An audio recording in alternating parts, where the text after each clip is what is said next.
12 अगस्त 1997 मंगलवार का दिन था। सुबह का समय करीब 10:40 एक कहानी है मुंबई के अंधेरी वेस्ट की, जहां एक छोटा सा मंदिर है और उस दिन सब कुछ सामान्य चल रहा था। लोग रोज की तरह पूजा कर रहे थे, कोई जल्दी में था, कोई शांति में बैठा था। घंटी बज रही थी, अगरबत्ती की खुशबू फैली हुई थी। उसी मंदिर में एक आदमी रोज आता था, बहुत ही साधारण तरीके से, न सुरक्षा कर्मी न दिखावा, बस चुपचाप भगवान के सामने आके खड़े हो जाता था। वो आदमी था गुलशन कुमार। अब अगर आज के हिसाब से समझे तो वो सिर्फ एक व्यापारी नहीं थे, वो उस समय भारत के सबसे बड़े संगीत निर्माता थे, टी सीरीज के मालिक और ऐसे इंसान जिन्होंने भक्ति गानों को हर घर तक पहुंचा दिया था। लेकिन उस दिन जैसे वो मंदिर से बाहर निकलते हैं, कुछ लोग उनकी तरफ बढ़ते हैं। पहले किसी को शक नहीं होता है, क्योंकि वो आम लोगों जैसे ही लग रहे थे। लेकिन अचानक बिना किसी चेतावनी के उन पर गोलियां चलनी शुरू हो जाती है। लगातार फायरिंग इतनी तेजी से कि कोई समझ नहीं पाता क्या हो रहा है। लोग डर के मारे भागने लगते हैं, कोई छुप जाता है, कोई दूर से देखता ही रह जाता है। और कुछ ही सेकेंड में एक इतना बड़ा आदमी सड़क पर गिर चुका होता है। ये कोई हादसा नहीं था, ये कोई निजी दुश्मनी नहीं थी, ये एक पहले से रची गई साजिश थी। और सबसे बड़ी बात, ये एक संदेश था। और यहाँ से कहानी थोड़ा पीछे जाती है, क्योंकि अगर हमें ये समझना चाहते हैं कि ऐसा क्यों हुआ, तो हमें समझना पड़ेगा 90 का दशक का वो समय, जब फिल्मी दुनिया आज की जैसे नहीं थी। उस समय फिल्म उद्योग बहुत अव्यवस्थित था। आज की तरह बैंक कर्ज नहीं देते थे, बड़ी कंपनियों का पैसा नहीं आता था और बीमा की कोई व्यवस्था नहीं थी। मतलब अगर किसी को फिल्म बनानी है या संगीत एल्बम निकालना है तो पैसा कहां से आएगा। और यहीं से शुरू होती है अंडरवर्ल्ड की एंट्री। सबसे बड़ा नाम था दाऊद इब्राहिम।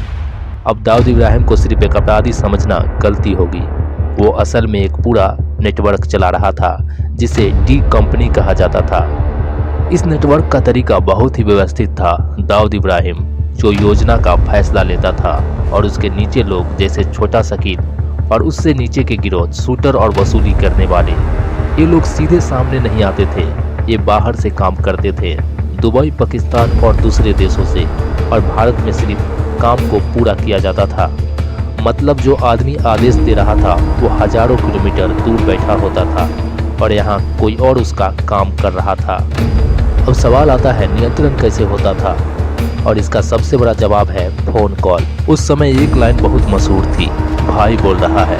अगर किसी व्यापारी, निर्माता या अभिनेता को ये लाइन सुना दी जाए तो मतलब मामला गंभीर है।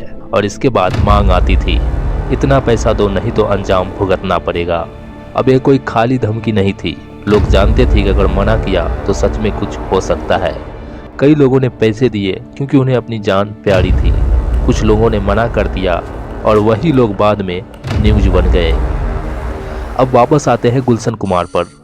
खबरों के मुताबिक उन्हें भी ऐसे कॉल आए थे, उनसे भी पैसे मांगे गए थे, लेकिन कहा जाता है कि उन्होंने पैसे देने से मना कर दिया।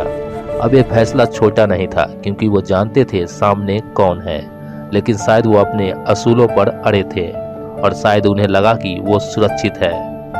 उन्होंने सोचा कि ये सब उनके साथ नहीं होगा, लेकिन अंडरवर्ल्ड का नियम बहुत सीधा था। अगर एक आदमी मना करेगा तो बाकी भी हिम्मत करेंगे, और इसलिए उदाहरण बनाना जरूरी था। अब जो 12 अगस्त को हुआ वो अचानक नहीं था, वो एक पूरी योजना के तहत किया गया काम था। हमलावरों को पता था कि वो रोज मंदिर आते हैं, उन्हें समय पता था, रास्ता पता था, और जैसे ही मौका मिला हमला कर दिया। सब कुछ ही सेकेंड में खत्म हो गया। और सबसे हैरानी की बात, ये दिन दहाड़े हुआ, भीड़ भाड़ वाली जगह पर हुआ, और कोई कुछ नहीं कर पाया। इस घटना के बाद पूरे देश में सदमा फैल गया। ये सिर्फ एक हत्या नहीं थी, ये एक संकेत था कि अगर इतना बड़ा आदमी सुरक्षित नहीं है तो बाकी लोग कहाँ खड़ा हैं। पुलिस जांच शुरू हुई, कई लोग पकड़े गए, नाम सामने आया अबू सलीम का। लेकिन मामला इतना आसान नहीं था, क्योंकि पूरा नेटवर्क बहुत परतों में बटा हुआ था। जो सामने दिख रहा था वो पूरी सच्चाई था ही नहीं। इस घटना के बाद धीरे धीरे फिल्मी दुनिया बदलने लगी। बड़ी कंपनियों का पैसा आने लगा, सुरक्षा बढ़ी और व्यवस्था बेहतर हुई। लेकिन 90 के दशक का वो डर, वो दबाव, वो पूरी तरह खत्म नहीं हुआ। आज जब हम गाने सुनते हैं, फिल्में देखते हैं, तो हम सिर्फ मनोरंजन दिखते हैं।